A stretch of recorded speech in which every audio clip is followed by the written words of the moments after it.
प्रदोष व्रत करने वाले को भोजन नहीं करना चाहिए। ध्यान दीजिए, फलाहार करो, उसमें भी नमक का सेवन मत करो। प्रदोष व्रत में नमक का सेवन वर्जित होता है। कारण क्या कारण होता है? उसका एक कारण माना गया नमक की वर्जितता। जिस समय पर एक नगर में एक ब्राह्मणी रहती थी, बहुत भाव से सुनिएगा, प्रदोष व्रत नमक को त्यागने का भाव। प्रदोष व्रत की किताब में भी मिल जाएगा आपको, आप पढ़ेंगे तो सुना होगा आपने। एक ब्राह्मणी रहती थी एक नगर में, उसका पति नहीं था। छोटा सा बालक एक साथ में रहता है, छोटा सा बालक। अब ब्राह्मण के घर की धर्म पत्नी है। ब्राह्मण कर्मकांड करने वाला, पूजन करने वाला, पाठ करने वाला, अनुष्ठान करने वाला, पूजन करने वाला, मंत्र जाप करने वाला, भगवत भक्ति में डूबने वाला। ब्राह्मण तो चले गया, ब्राह्मणी बच्चे के साथ रह रही। क्या करे वो? अकेली निवास कर रही, अकेली रह रही है। और ब्राह्मणी बच्चे के साथ भ्रमण करती रहती, घूमती, कहीं कहीं दर दर जाकर कुछ भिक्षा को मांग कर लेकर आ जाती। और भिक्षा लाने के बाद में उस भिक्षा को जब लेकर आती तो अपने बच्चे को भी खिलाती और स्वयं भी उसका पान करती। एक दिन ब्राह्मणी भ्रमण करते करते प्रदोष काल के समय पर शिव मंदिर में प्रवेश करी। प्रदोष काल के समय और शंकर मंदिर में जब प्रवेश करा, प्रदोष काल किसको कहते हैं? सूर्य अस्त हो रहा हो, रात्रि प्रवेश कर रही हो, दोनों का जब मिलन हो रहा हो वो प्रदोष काल कहलाता है। दोनों का जब मिलन हो, सूर्यास्त हो रहा हो, रात्रि अपना चरण बढ़ाने के लिए आगे बढ़ रही हो और दोनों का जब मिलन हो रहा है, वो प्रदोष काल है, वो प्रदोष का समय है। ब्राह्मणी मंदिर में प्रवेश कर रही। जब ब्राह्मणी मंदिर में प्रवेश करी, मंदिर के अंदर पहुंची, प्रदोष काल का समय था, प्रदोष का समय चल रहा था। और प्रदोष काल के उस समय में, प्रदोष काल के उस समय में जब ब्राह्मणी ने देखा कि कोई भगवान की भक्ति में लगा हुआ है, भगवान के रस तत्व में डूबा हुआ है, आज ब्राह्मणी के पास में कुछ पदार्थ नहीं है, अपने बच्चे का पेट भरने के लिए कोई सामग्री नहीं है, और कुछ आस लेके वो प्रवेश करी है, कुछ आस लेकर वो अंदर प्रवेश कर जाती है। कोई ऋषि की पत्नी, कोई ब्राह्मण जन की अर्धांगिनी उस प्रदोष के समय पर शंकर का अभिषेक पूजन कर रही थी, भगवान शिव की आराधना कर रही थी, भगवान की भक्ति में डूबी हुई थी। जब भगवान शिव की आराधना में डूबी हुई है, आराधना कर रही है,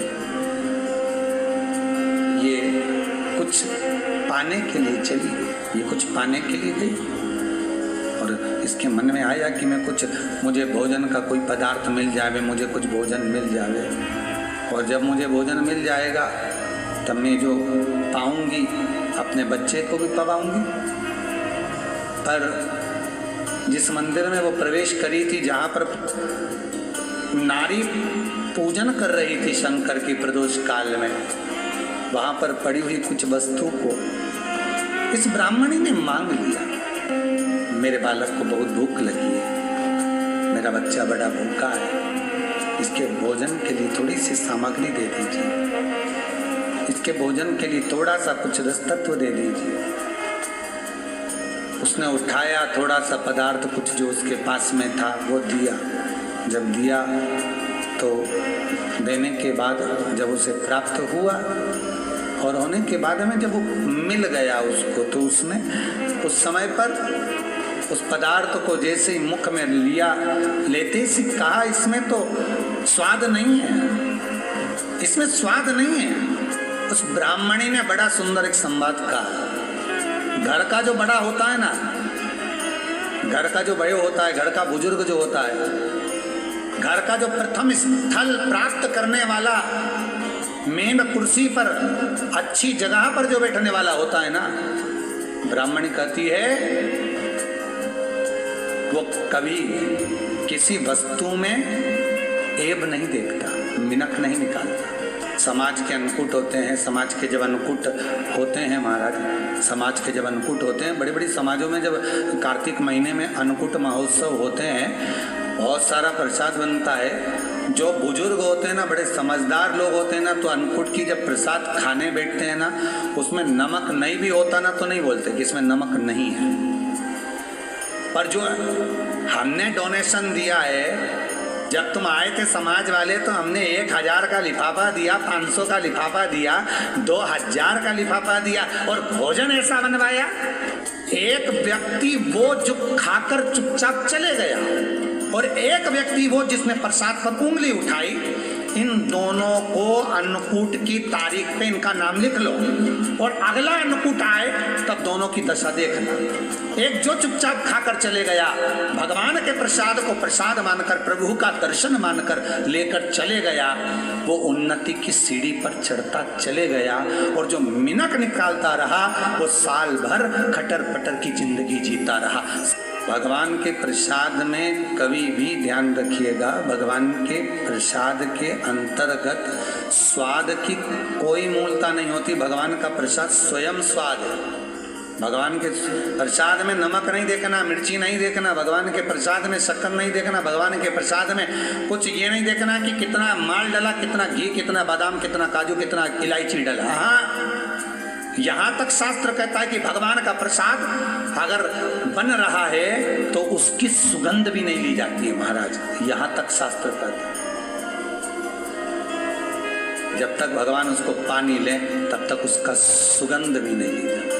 और कई कई जगह तो भगवान को प्रसाद अगर सूखा सामान हाथ में आ गया, इलायची कैसी है, मंदिर के अंदर जाने वाली है, भगवान को डालने के लिए लाओ यार, किसकी दुकान से आई इलायची बताओ, इलायची तो 25 बार सूंघा, हाँ हाँ अच्छी है, अब सूंघ लिया तो भगवान इसको स्वीकार करेगा क्या?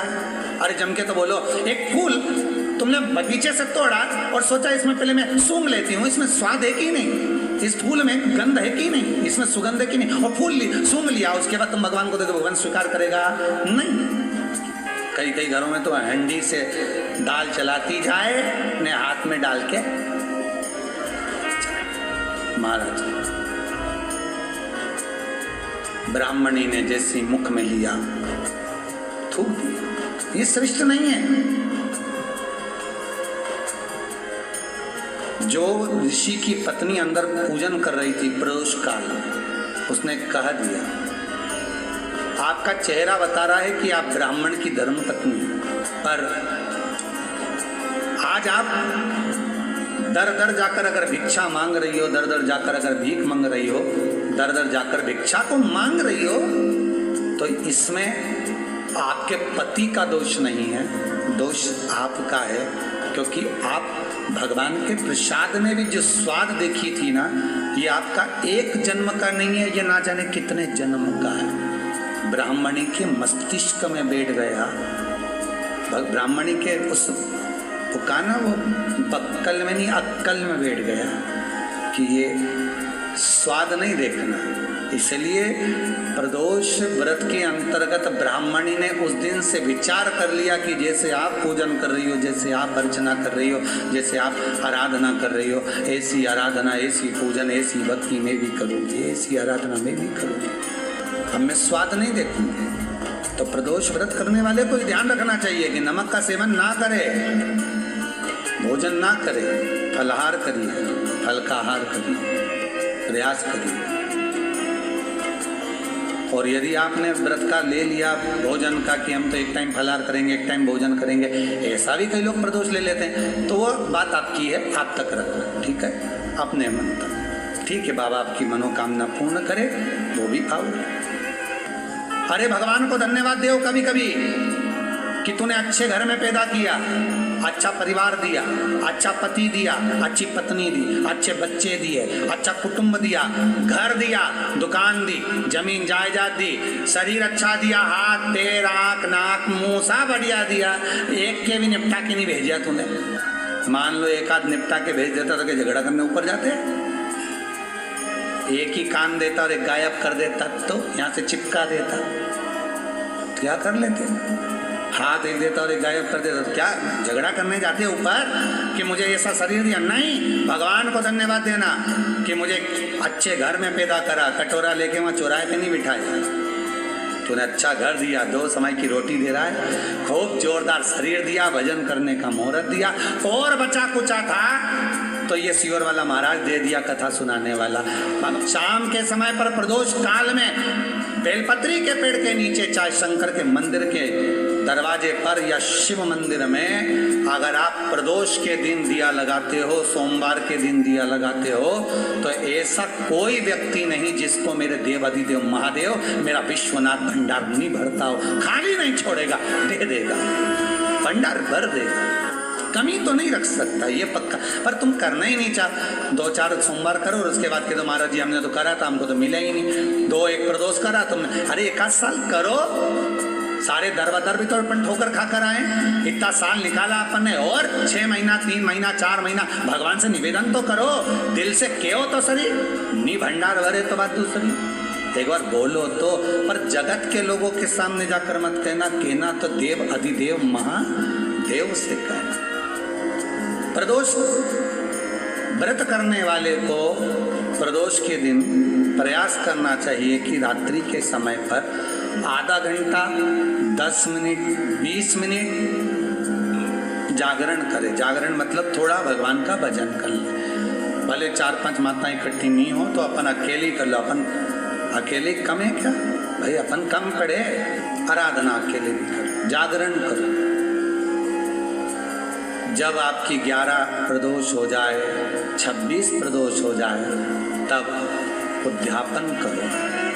उद्यापन 2 ब्राह्मणों को जोड़े से बुलाओ, ब्राह्मणों को जोड़े से बुलाकर उनके चरणों की पूजन कर कर, आराधना कर कर, सुंदर मंडप तैयार कर कर भगवान का, उसमें सुंदर रंगोली डालकर, मंडल बनवाकर पूजन करो शंकर भगवान की प्रदोष का।